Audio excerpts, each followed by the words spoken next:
Today, I want to talk about the after part, the after reading strategies.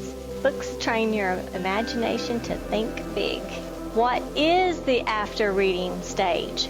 The task or the reason for the after reading stage is to integrate, kind of gather everything you've done so far, analyze it, synthesize the read material, whatever you have read, into your knowledge base of the topic.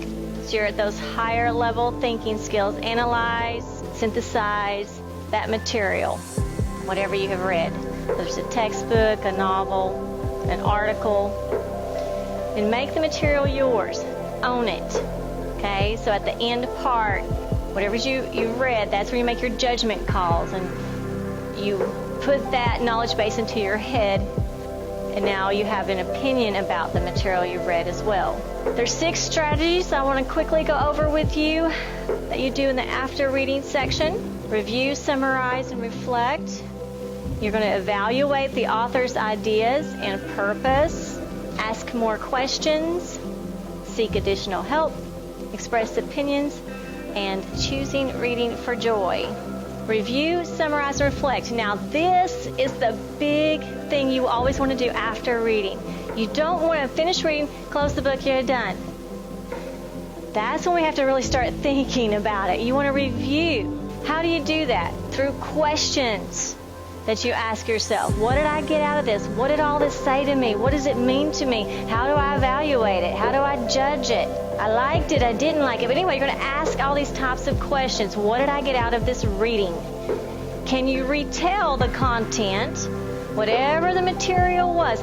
Can you retell it to someone who's never read it before? Did you understand it that well that you could retell it in your own words? And then reflect. What did you think about this topic? What was the meaning that you gathered from it? It's important to go through those thinking questions, those critical thinking questions. You must evaluate what you have read to just increase your knowledge base.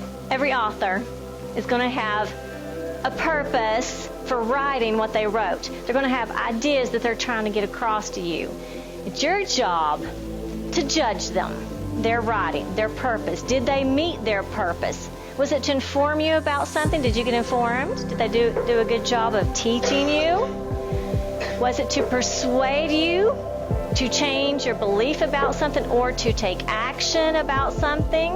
Was their job just simply to entertain you? Were you entertained? Did the author do a good job there? So you must evaluate the author's purpose, their idea that they were getting across. And by the way, when they're writing this material, was whatever they told you in that reading strong enough, the evidence that they put in there, to persuade you or to uphold the author's beliefs? They get enough information to do that. Asking more questions. When you come to the end of the reading assignment, end of the reading material, you should really have more questions. Do you want to go learn more about it? Do you need to learn more about it? Do you need to research it? Questions for yourself about the reading. That's where that judging and the analyzing comes in. How do you feel about it? And then questions from the author. Why did the author do this? Why did they put it in here? So you're always going to have or should have more questions at the end. Seeking additional information. If you didn't get enough information or you're not there yet, you still don't understand it yet, you need additional help. One of the best ways to do that is to seek it from other sources. Don't just say, well, okay, I didn't know, I don't know, and just leave it there. Don't do that. Intelligent practice, remember, is seeking additional help. Where can you get it? Well, other sources, materials, like texts, other textbooks, resources, articles.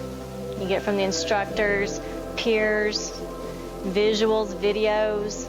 So go find out what you need to know, what you need to learn more about, and research it. And then express your own opinion. You're entitled to an opinion, and it can be different from the expert, so-called expert, or the author. That's okay. Did you enjoy it? Did you not like it? Why not? And lastly, a goal is to choose reading simply for the joy of it. That is a desired behavior for you to be encouraged to go read more. Okay, so whatever you read, hopefully that will help with that internal pleasure of reading. Quick summary. So at the end, those last parts of the after reading stage, what should you do? These sort of things. You need to review, summarize, reflect, evaluate the author's ideas, the author's purpose. You also need to ask more questions from yourself, from the author, from the text. Seek additional help from resources if you need it. Express your opinions, and then choose reading for the joy of it. Reading is a way for me to expand my mind, open my eyes, and fill up my heart.